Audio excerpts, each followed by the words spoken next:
Hi guys, welcome to A to Z government job. और आज हम लोग पार्ट 18 करेंगे और इसमें जो आर्गुमेंट बेस्ड क्वेश्चंस होते हैं एचसीएफ के वो हम करेंगे। इन क्वेश्चंस में सिर्फ दो ही टाइप होते हैं, एक तो क्या है, कितने हैं और टोटल कितने हैं। मेरी बात समझना, कितने हैं हाउ मैनी एंड टोटल आपसे पूछा जाता है। और स्टूडेंट्स को मन में कई बार कंफ्यूजन रहता है कि एलसीएम निकालना है या एचसीएफ निकालना है।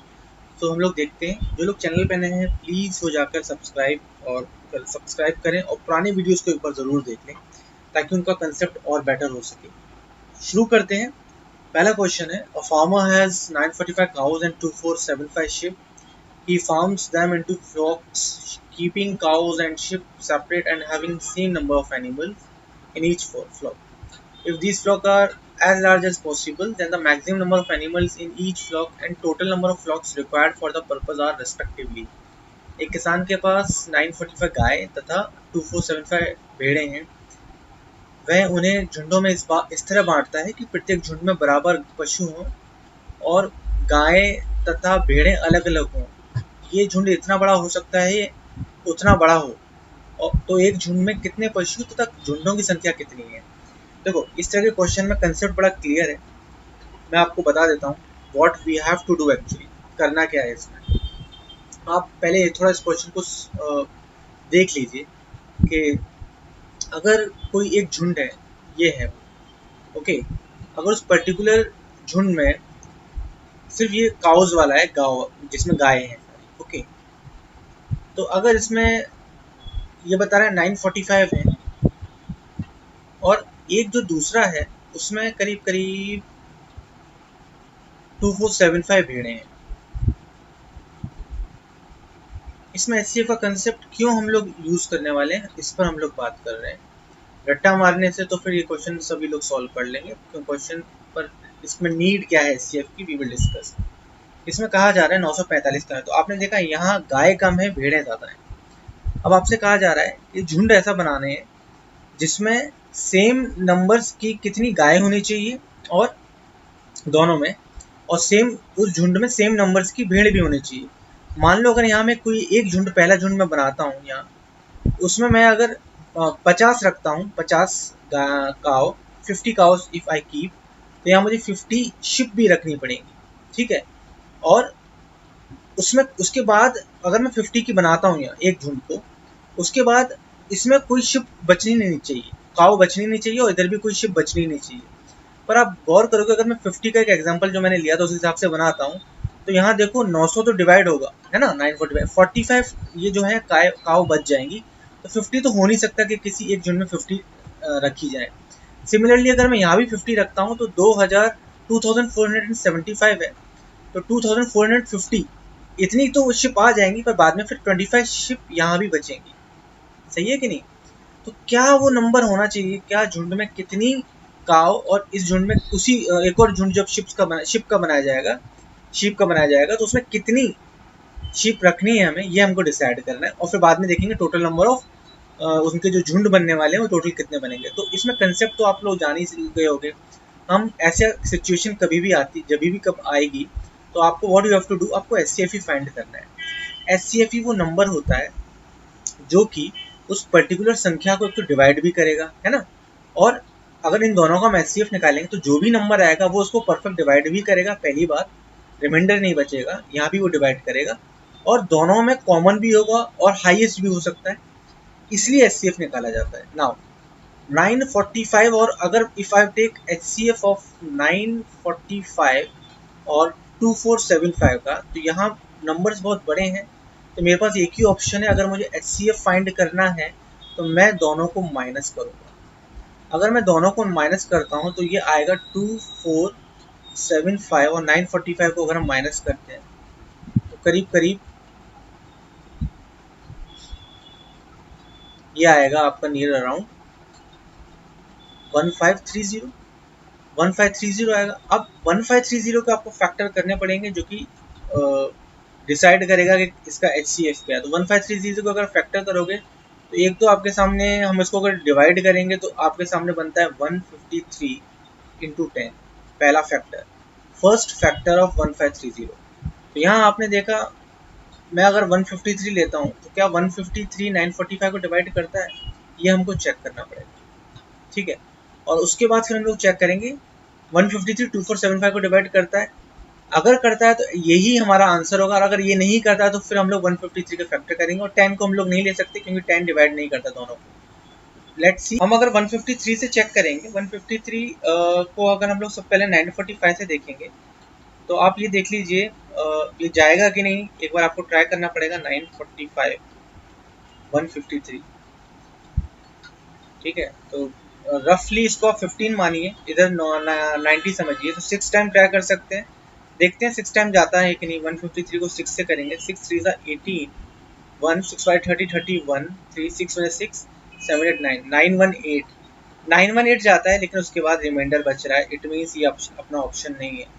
हमें एक बार इसको और ब्रेक कर सकते हैं, 1530 है, तो आप अगर 5 से करोगे तो आप 17 से कर सकते हैं हम लोग, वी कैन डू फ्रॉम 1530 इसको। और तो अगर आप देखेंगे तो करीब 17 से ये जाएगा 90 टाइम्स, 70 इंटू 90, ओके। 17 से भी आप चेक कर लो, ये तो 1530 जाएगा, और 2475 जाएगा कि नहीं ये चेक करना पड़ जाएगा। तो करीब करीब आपका 2475 17, यानी कि 3 4 7 77 77 68 68, और ये नहीं जाता है। हम लोग 90 को ब्रेक करके देख लें, तो 90 को अगर हम ब्रेक करेंगे तो 45 इंटू 2 बनेगा, ठीक है। तो 45 क्या 45 डिवाइड करता है 945 को, 45 इंटू 20 945 करता है, ये डिवाइड हो रहा है। और 45 2475 को एक बार हम लोग चेक कर लेते हैं, 2475 को। तो मैं इसको दूसरे वे से भी हमेशा चेक करता हूँ, ये तो मैं आपको बता रहा था इस मेथड से। मैं दोनों को अगर 5 से डिवाइड कर दूँ तो ऊपर कितना आएगा, 4 47 है, 45 9 25 495 है, नीचे 9 बचता है, ये करीब 9 ऑलमोस्ट 9 5 55 ये जाता है, ओके। सो हम लोग अगर ये जा रहा है तो हमको इस इंफॉर्मेशन को यूज़ करना है, पिछले क्वेश्चन में भी मैं बता चुका हूँ। इट मीन्स 45 से दोनों जाते हैं, और 45 ही अपना HCF है। अपना HCF जो निकल के आया वो आया, HCF जो आया वो 45 आया। इसका मतलब आंसर ये है कि जो झुंड बनाया जाएगा यहाँ पर, इसमें देख रहे हैं यहाँ पर जो बनेगा वो 45 काउस का बनेगा, और यहाँ 45 शिप आएंगी। अगर हम 45 काउ का अगर झुंड बनाएं तो जितने भी झुंड बनेंगे उसमें कोई भी काउ बचेगी नहीं, टोटल 945। और यहाँ पर भी वही चीज़ होगी कि 2475 और जो शिप है 2475, अगर मैं 45 शिप का एक झुंड बनाता हूँ तो बहुत सारे झुंड बचेंगे, उसमें एक भी शिप बाकी नहीं बचेगी। तो हमारा एक आंसर तो ये होगा कि 45, ये वाला आंसर अपना हो सकता है क्योंकि इसमें 45 है। अब हमको ये चेक करना है टोटल झुंड कितने बनेंगे। तो आपने देखा पहले अगर हम काऊ की बात करें, टोटल काऊ कितनी है 945 है, टोटल काऊ 945 है, और एक झुंड में 45 काऊ है, तो डिवाइड कर देंगे कितना बन रहा है। थोड़ी देर पहले मैंने किया भी था, ये 21 बन रहा है, यानी जो काऊ हैं गायें हैं उसके 21 झुंड बनेंगे। और अब हम चेक कर लेते हैं 2475, ये मैं ऑलरेडी यहाँ कर चुका हूँ, ये वाला कैलकुलेशन 2475 डिवाइडेड बाय ये वाला, ठीक है। तो कितने इसके शिप के कितने झुंड बनेंगे, 55 इसके बनेंगे, करीब 55। अब आपको क्या करना है, इन दोनों को ऐड कर देना है, 21 + 55, ये यानी 76 टोटल झुंड बने हैं, जो कि अपना आंसर है, जो कि अपना आंसर है। ऑप्शन में अपना आंसर हो गया 45 एंड 76, ठीक है। आई होप ये आपको समझ में आया होगा। दोस्तों नेक्स्ट क्वेश्चन है 326 maths books, 240 physics books and 96 chemistry books have to be stacked topic wise. How many books will be there in each stack so that each stack will have same height 2 and total number of stack? 84 गणित, 90 भौतिकी तथा 120 रसायन के किताबों के विषयाकार तरीकों से stake में लगाना है। प्रत्येक स्टेक में कितनी किताबें होंगी कि प्रत्येक स्टेक की ऊंचाई बराबर हो। स्टेकों की कुल संख्या ज्ञात कीजिए। देखो अगेन ये जो क्वेश्चन है इसमें मैं अगर बताऊं कि इसमें 336 मैथ्स की बुक्स हैं। मैथ्स का अगर मैं ये सेक्शन मैंने मैथ्स का बनाया, इसमें बहुत सारी बुक्स हैं, कितनी हैं ये मैथ्स का सेक्शन है, इसमें करीब करीब 336 है, ओके। फिर दूसरा जो ये है इसमें करीब 240 फिजिक्स की बुक्स हैं। रट्टा मारना ना पड़े इसके लिए मैं ये सब बता रहा हूँ आपको, अदरवाइज बहुत से लोगों को पता होगा कि एक्चुअल में क्या करना है। ये कोई जगह है, ये मैथ्स का सेक्शन है, इसमें सॉरी फिजिक्स का है, इसमें थोड़ा सा प्रॉब्लम है यहाँ। इंग्लिश और हिंदी का जो वर्जन है उसमें अलग अलग वो आ गया है, सो हम इंग्लिश वाले को फॉलो करेंगे, ठीक है। यहाँ पर देखिए 84 आ गया, गलत हो गया, ये 90 गलत हो गया और ये गलत हो गया, सो हम लोग इंग्लिश वाले को फॉलो करते हैं। यहाँ 240 फिजिक्स की बुक्स हैं, ये मैथ्स हो गया, ये फिजिक्स हो गया, एंड देन उसके बाद आपके सामने है करीब केमिस्ट्री का करीब 96 बुक्स हैं, ठीक है। अब what we have to do, हमें स्टैक लगाने हैं टॉपिक वाइज, उसमें सब में बुक्स जो रहेंगी उनकी हाइट सेम होनी चाहिए, ठीक है। मतलब एक के ऊपर अगर मैं ऐसी यहाँ अगर मैं बुक्स लगाऊंगा तो उसकी जो यहाँ हाइट आएगी वो, यहाँ पर जो बुक्स लगाऊंगा वो हाइट आएगी वो, और यहाँ पर केमिस्ट्री की लगाऊंगा वो हाइट आएगी वो सेम होनी चाहिए। अब और आपको बता चुका हूँ कि ऐसी क्या प्रॉपर्टी होती है, किसमें प्रॉपर्टी होती है, जिसमें अगर तीन अलग अलग चीज़ें दी हुई हैं, 336 दिया है, 240 दिया है, ये तीन नंबर्स हैं, इसमें मिनिमम सेम वाली बात हो रही है, तो हम लोग समझ जाना चाहिए कि ये HCF की बात हो रही है। तो इसमें हम लोग अगर इसका HCF निकाल लें तो हमको ये पता चल जाएगा कि कितनी बुक्स लगाई जाएंगी कि सबकी हाइट, तीनों में हाइट सेम हो जाए, ठीक है। और फिर हम लोग ये भी पता कर लेंगे कितने स्टैक हैं, ठीक है, पर्टिकुलर मैथ के कितने बने, फिजिक्स के कितने बने और केमिस्ट्री के कितने बने। तो अगर हम लोग HCF निकालेंगे, किस किस का HCF निकालना है, इन तीनों का निकालना है। और मैं बता चुका हूँ कि HCF निकालने के लिए आपको बड़े नंबर हैं, तो आपको माइनस करना पड़ेगा 336, 240 और 96। अभी इसमें आप देखिए क्लोज नंबर कौन है, उन दोनों को हम लोग माइनस कर सकते हैं। क्लोज नंबर आप देख रहे हो 336 और 240 है, इन दोनों का अगर मैं सब्सट्रैक्शन करता हूँ तो करीब 96 आता है, क्लियर है। तो या तो 96 मेरा HCF होगा या 96 होगा, नहीं तो 96 के फैक्टर्स होंगे। तो अगर हम लोग 96 से अगर इसको चेक कर लें तो क्या 96 336, पहले देखो 96 को तो डिवाइड कर देगा, कोई इशू नहीं है। 96 240 को डिवाइड नहीं करेगा, ओके, और ना 336 को डिवाइड करेगा, नो। 96 तो 96 तो अपना ऑप्शन नहीं हो सकता है। 96 को अगर मैं ब्रेक करूँ तो एक ऑप्शन, एक फैक्टर बनेगा 48 इंटू 2 कर लेते हैं हम लोग। क्या 48 हमारा आंसर हो सकता है, चेक करें हम लोग, HCF हो सकता है। तो 48 96 को डिवाइड करेगा 2 टाइम्स, इसको 5 टाइम्स और इसको 7 टाइम्स करेगा, ओके।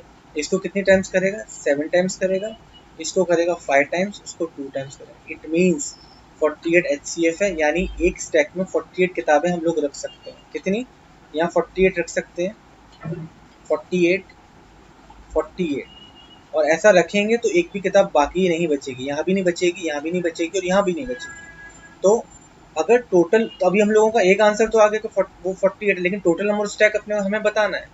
तो what we have to do, हम लोग जो पहला वाला है यानी मैथ्स वाला सेक्शन है उसमें 336 बुक्स है, 48 का बनाना है, 48 बुक का बनाना है। तो कितनी बनेंगी, ये करीब 7 बनेंगे, 7 स्टैक्स बनेंगे यहाँ पर, किसके, मैथ्स के, ओके, मैथ्स के बनेंगे 7।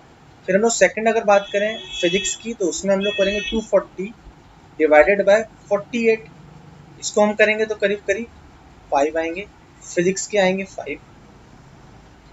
तीसरा आप लोग समझ ही गए होंगे, 96 किसकी है, केमिस्ट्री की है, 96 डिवाइडेड बाय 48, करीब 2 स्टैक बनेंगे केमिस्ट्री के। It means 7 + 5 + 2, 7 9 11 12 13 14, 14 is our answer. मैंने क्या किया, मैंने 7 + 2 + 5 कर दिया, ये करीब आया 14, और ये 14 ही मेरा आंसर है, ओके। 14 कौन सा ऑप्शन हो गया, first one, this is our answer. I hope आपको क्वेश्चन समझ में आया होगा। नेक्स्ट क्वेश्चन की ओर चलते हैं। तो नेक्स्ट क्वेश्चन है, what is the least number of square tiles required to pave the floor of a room 15 metre 17 centimetre long and 9 metre 2 centimetre broad. 15 metre और 17 सेंटीमीटर लंबे तथा 9 मीटर 2 सेंटीमीटर चौड़े फर्श पर बिछाने के लिए कम से कम कितने वर्गाकार टाइलों की जरूरत होगी, ये सब दिया है। पहले आप क्वेश्चन को समझ लीजिए। देखिए कोई एक रेक्टेंगुलर शेप में, ये आपके पास ये है, आपके पास एक रेक्टेंगुलर शेप में एक कोई रूम का फ्लोर है, उसमें जो लेंथ है वो है आपकी 15 मीटर और 17 सेंटीमीटर, 1517 सेंटीमीटर। आप लोग समझ गए होंगे मैंने क्या किया, मैंने मीटर को 1500 सेंटीमीटर किया और 17 सेंटीमीटर जोड़ के कन्वर्ट कर दिया, और 9 मीटर और 2 सेंटीमीटर को मैंने 902 सेंटीमीटर बना दिया, 902 सेंटीमीटर मैंने चेंज कर दिया। अब आपसे पता है क्या पूछा जा रहा है, आप समझ इतना, आई होप आप लोग समझ गए होंगे। यहाँ आपसे पूछा जा रहा है कि एक स्क्वायर टाइल इसमें कितनी लगानी है, इस पूरे उसमें नंबर ऑफ स्क्वायर टाइल्स पूछा है। अब स्क्वायर टाइल्स पूछा है आपसे, अब देखिए अगर यहाँ स्क्वायर टाइल्स पूछा है तो इसका मतलब ये है कि जो लेंथ होगी वही ब्रेड्थ होगी। स्क्वायर क्या होता है, जिसकी सारी साइड्स आपस में बराबर होती है, तो अपने को ऐसा कुछ स्क्वायर बनाना पड़ेगा, ठीक है। अब यहाँ से कुछ ऐसा नंबर निकले, जो यहाँ से निकलेगा वही यहाँ से निकलेगा, जो लेंथ से निकलेगा वही ब्रेड्थ से निकलेगा, ऐसा नंबर जो कॉमन हो, और वो नंबर इस 1517 को पूरी तरह से डिवाइड करना चाहिए, और वही नंबर 902 को भी पूरी तरह से डिवाइड करना चाहिए, कोई रिमाइंडर नहीं बचना चाहिए। इसका मतलब ये है, हम किसकी बात कर रहे हैं, हम HCF की बात कर रहे हैं। तो अगर आप देखोगे 1517 और 902 का अगर हमें HCF फाइंड करना है तो बहुत बड़े नंबर्स हैं। तो सबसे पहले मैं आपको बता दूं 1517 का और 902 इनका HCF क्या होगा, इनका सब्सट्रैक्शन ही होगा, मैं बता चुका हूँ। तो 7 में से 2 गए, बचे 5, 1 एंड 615 आपका सब्सट्रैक्शन होने के बाद आ रहा है। बट 61 या फिर तो 615 HCF होगा, या इसका कोई फैक्टर होगा। 615 902 को डिवाइड नहीं करता, तो ये तो HCF नहीं है, इसके फैक्टर करने पड़ जाएंगे। अगर आपको 61 के 5 के फैक्टर करने हैं तो आप ऐसे भी कर सकते हो, आप 5 से इसको डिवाइड कर दो। अगर आप इसको 5 से डिवाइड करोगे तो करीब करीब ये आपके सामने 123 आएगा। फिर आप एक बार इसको 3 से कर सकते हो, 3 से करोगे तो आपके सामने करीब 41 आएगा। 41 यानी आपके सामने 3 फैक्टर आ गए इसकी, एक फैक्टर है 5, एक है आपके सामने 3 और एक है 41। हमें तो ग्रेटेस्ट चाहिए, तो हम इस वाले को चेक कर सकते हैं 41 को। 41 902 को डिवाइड करता है क्या, ये चेक करना पड़ेगा, तभी हम लोग पता कर पाएंगे कि ये है कि नहीं। ओके, तो 41 902 को आप एक बार चेक कर लीजिए। मैं हर स्टेप कराता हूँ ताकि आपको एग्जाम में जो आप करोगे वो जो मैं कर रहा हूँ आपको समझ में आना चाहिए। आप एग्जाम में भी आपको वही करना है, तो आपको इस चीज़ों से कैसे डील करना है। तो 41 एक बार हम लोग चेक कर लेंगे 902 से जाता है कि नहीं। 41 902 से जाता है कि नहीं। 41 करीब 2 टाइम्स जाएगा, ये आपका 82, और फिर 82 बच रहा है, 22 टाइम्स जाता है। क्लियर है। एक और देख लें अगर हम लोग 1517 जाता है कि नहीं, क्योंकि दोनों ही डिवाइड होने चाहिए तभी वो HCF माना जाएगा। तो 41 करीब करीब 3 टाइम्स कितनी बार जाएगा, ये जाएगा आपका 123। ओके, 123 होगा, और 11 में से 3 गए 8 प्लस 2 और 287 7 टाइम्स जाएगा करीब करीब।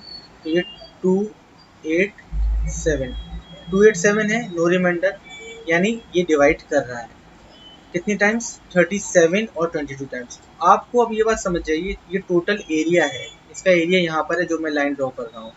अगर हमको नंबर ऑफ टाइल्स निकालनी है तो आप लोग देखेंगे नंबर ऑफ टाइल्स क्या होंगी, नंबर ऑफ टाइल्स जो होंगी वो होंगी एरिया ऑफ फ्लोर, एरिया, और यहाँ पर जो फ्लोर है वो रेक्टेंगुलर शेप में है, तो area of floor divided by area of square. Okay, area of floor is equal to area of square. Area of floor कितना है करीब, यहाँ पर आप इन दोनों को आपको मल्टीप्लाई करना पड़ेगा। लेंथ कितनी है 1517 इंटू 902, और एरिया ऑफ स्क्वायर कितना है, एरिया ऑफ स्क्वायर एक साइड 41 है, दूसरी भी 41 है। 41 से अभी हमने यहाँ चेक किया था, 41 ने 902 को कितनी बार मल्टीप्लाई किया था, डिवाइड किया था, सॉरी, करीब 22 टाइम्स किया था। यहाँ पर देखिए ये हम लोग यहाँ कर चुके हैं 22, और 41 ने 1517 को कितनी बार डिवाइड किया था, 37 टाइम्स किया था। तो आपके सामने आ गया 37 इंटू 22।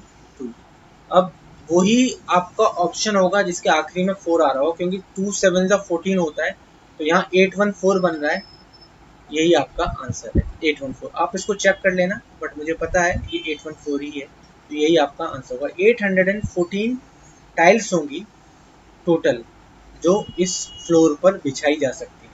आई होप आपको ये क्वेश्चन समझ में आया होगा, और मिलते हैं अगले पार्ट में। अगर आपको ये वीडियो पसंद आया है तो प्लीज़ लाइक कीजिए, सब्सक्राइब कीजिए, और पुराने पार्ट्स को एक बार जाके ज़रूर देखिए। अभी आपकी स्क्रीन पर 4 वीडियोस आ रहे हैं, आप किसी पर भी एक पर क्लिक कर सकते हैं और पुराने पार्ट्स को देखना स्टार्ट कर सकते हैं, बट मैं सजेस्ट करूँगा आप पार्ट 1 से स्टार्ट कीजिए। Okay, thank you for watching A to Z government job.